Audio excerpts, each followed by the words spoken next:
We turn now to the British ambassador to the United States, His Excellency Sir Christian Turner. Good to have you here. Good to be here, Margaret. Thank you. You too were in that ballroom last night. You've had a lot of security training for unstable countries where you have been posted as a professional diplomat over the course of your career. Did you ever imagine in one of the most heavily guarded rooms in D.C. you'd have to put that to use? Well, the training I've had in some of those places I've been actually kicks in last night. You basically do what you're told and let the professional security folk do what they do. And I think it was one of my big takeaways last night. I think it was I'm with the people who say it was a success story. The Secret Service absolutely did what they needed to. Not only that, but seeing actually all the journalists in the room and their training kicking in a weekend that is all about the freedom of the press. I'm full of admiration for the way people responded last night. Well, me too, but you have a week ahead of you because King Charles and Queen Camilla are expected to arrive tomorrow. This is going to be a big event, regardless of what happened last night. But just to be clear, you haven't changed your security assessment. You believe it is still safe for them to come and speak to Congress and be at the White House? So we respond to that professional advice. I'm currently planning to be welcoming their Majesties tomorrow.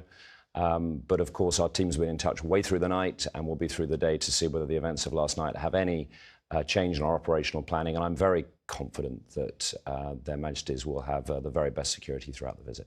All right, because there is another big ballroom gathering planned, right, for the King? It's going to be an extraordinary 3 or 4 days for us, Margaret. We've been planning this visit for years, really. It's the 250th between our two countries. I'm in a somber background after last night for all of us, but I still hope we'll be able to showcase this moment and make it the celebration that it deserves to be. Well, a celebration, but to be clear, it's also a bit of repair work, right, to the special relationship. The president had been quite upset with your Prime Minister, Keir Starmer, who didn't initially support the offensive operations by the U.S. and Israel against Iran. And the president was very clear he was not happy with him.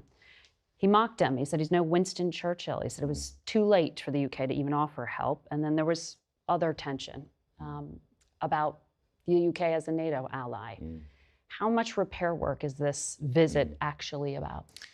Yeah, well, the extraordinary thing in the British Constitution, of course, is the King is above politics. I have to remind people he's never given... He is a definite political asset, let's be clear. But he's never given an interview, which I have to remind people, because, of course, he's the head of state, but he's not the head of government. So, actually, that's why we can make this a moment to step up and step back. And I think, just to take it back to last night, the other takeaway is that strong sentiment you were just discussing with your last guest, the president calling for us to resolve our differences peacefully, that there is no place for political violence in any of our democracies. These are enduring messages. They're baked into our political makeup, into your political makeup.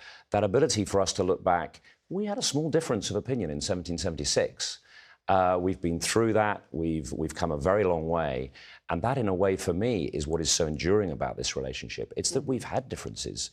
Thatcher to Reagan, Roosevelt with Churchill, actually, over how to handle Stalin. These are moments in the relationship, but actually it endures because it is so deep on security, yes, NATO, on our investment. We are the largest investor in 21 states, $430 billion of trade. The statistics come out, but it's actually about the people that we want this to focus. So I'm very confident that's where we will want to focus our time this week. And I should add, the Prime Minister spoke to the President this morning after the incident. The King sent a personal message to the President and First Lady. So actually in diplomacy, it's as much personal as it is political. Well, on the diplomatic front, the UK has been convening European countries to try to figure out what to do with the Strait of Hormuz after combat ends. You know the Iran file quite well. You were previously a negotiator here. What's your assessment on who is running Iran right now and whether we see an end to this conflict anytime soon? So it's difficult in Tehran. There are clearly some divisions. You pointed to that initial disagreement before the war, but since then, Margaret, actually the UK has been doing a lot. We were using our bases for defensive strikes. We've flown something like 2,000 sorties with aircraft in the Middle East, shooting down drones and missiles to protect our allies every night in very close coordination with the US. And of course, our intelligence base, we don't talk about it much, but it's the absolute foundation of so much that is going on.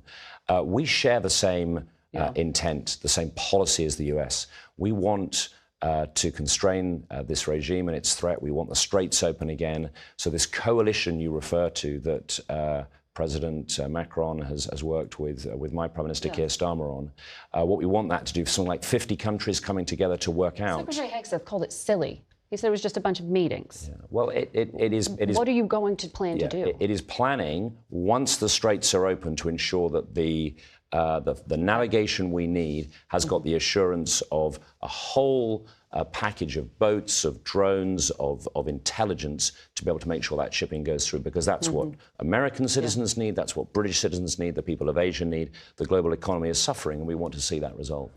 It is indeed. Thank you, Ambassador. Good luck this week.